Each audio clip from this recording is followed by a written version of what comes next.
పండుగ చేసుకోవాలంటే కూడా ఇల్లు అల్కంగానే పండుగ అవుతుంది అని పెద్దలు అన్నారు కదా. అట్లనే ఒక్కొక్కటి పరిష్కరించుకుంటూ వస్తున్నాం. మళ్ళీ చాలా రోజులకు మళ్ళీ మిమ్మల్ని వంటింటికే పరిమితం చేసిన పరిస్థితి నుంచి మళ్ళీ బయటకు వచ్చి మీరు మీ స్వయంగా మళ్ళా పనులు కార్యక్రమాలు తీసుకునే స్టేజ్కి ఈరోజు మనం వచ్చినాం. ఇక్కడి నుంచి ఇంకా వ్యాపారంలో వేగంగా ముందుకు పోవడానికి అవసరమైన ప్రణాళికలు చేస్తాం. నేను చీఫ్ సెక్రటరీ గారికి అదేవిధంగా దివ్య రాజేంద్రన్ గారికి కూడా నా సూచన ఒకటే, ఈరోజు మీరు రూరల్ అండ్ అర్బన్ రెండింటిని సపరేట్గా చూస్తున్నారు.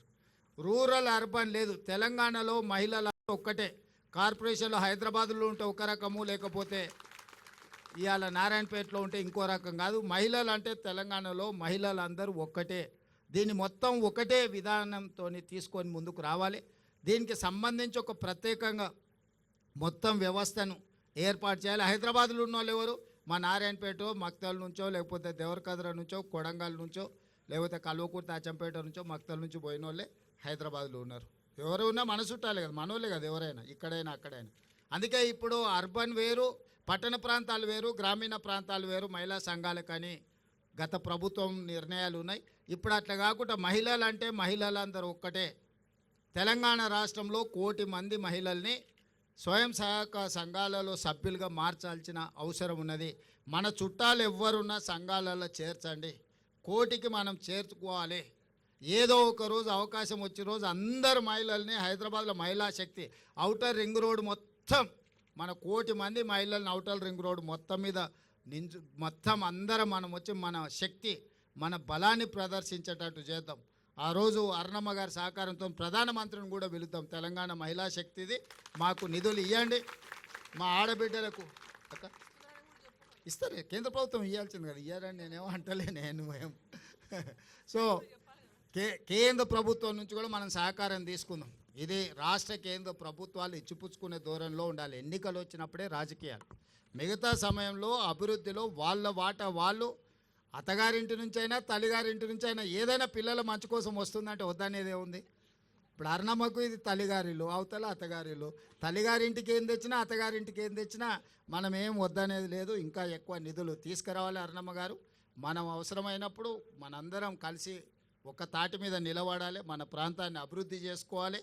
ఎన్నికలు వచ్చినప్పుడు ఎవరు రాజకీయాలు వాళ్ళు చేసుకుంటారు. ఇవాళ 1 కోటి మంది మహిళల్ని కోటీశ్వరులను చేయడమే లక్ష్యంగా, అందులో భాగంగా ఈరోజు ఈ పెట్రోల్ బంకు మనం ఏర్పాటు చేసుకున్నాం.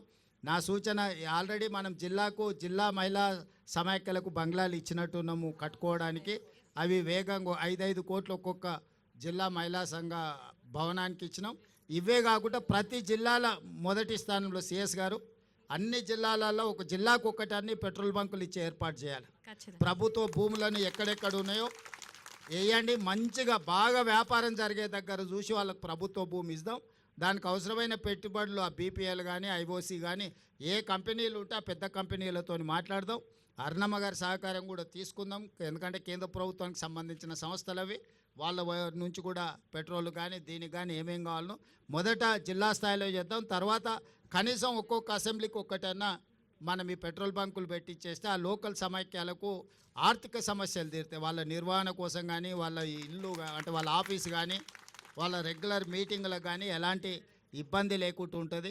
ఇలాంటి కార్యక్రమాలన్నీ కూడా తీసుకొని ముందుకు వెళ్తాం. మీ అందరి సహకారం ఉండాలి.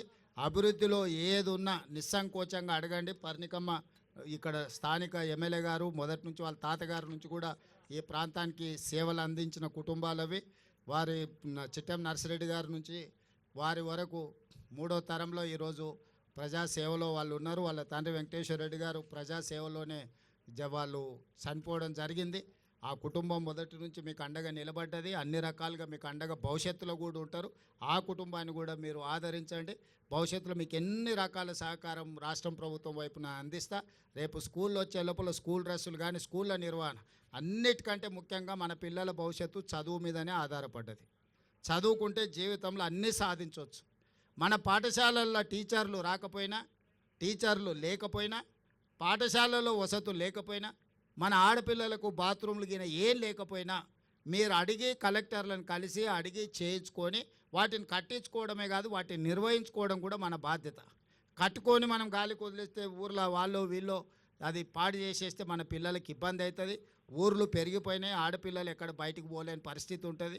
మనం ఆ టాయిలెట్స్ మెయింటెనెన్స్కు నీళ్లు కానీ ఇతర కానీ మీరే తల్లులు, మన పిల్లల బాధ తండ్రుల కంటే తల్లులకి ఎక్కువ తెలుస్తుంది. ఆడపిల్లలు ఇబ్బంది ఎట్లా వస్తుంది, స్కూల్లో పొద్దున్న నుంచి సాయంత్రం వరకు కూర్చోవాలంటే వీటి నిర్వహణ కూడా మీరు జాగ్రత్తగా చేయండి. అందుకే ఆ నిర్వహణ కూడా మీ చేతుల్లోనే పెట్టిన. మీకంటే ఎక్కువ ఆడపిల్లల బాధ ఎవరికి తెలియదు.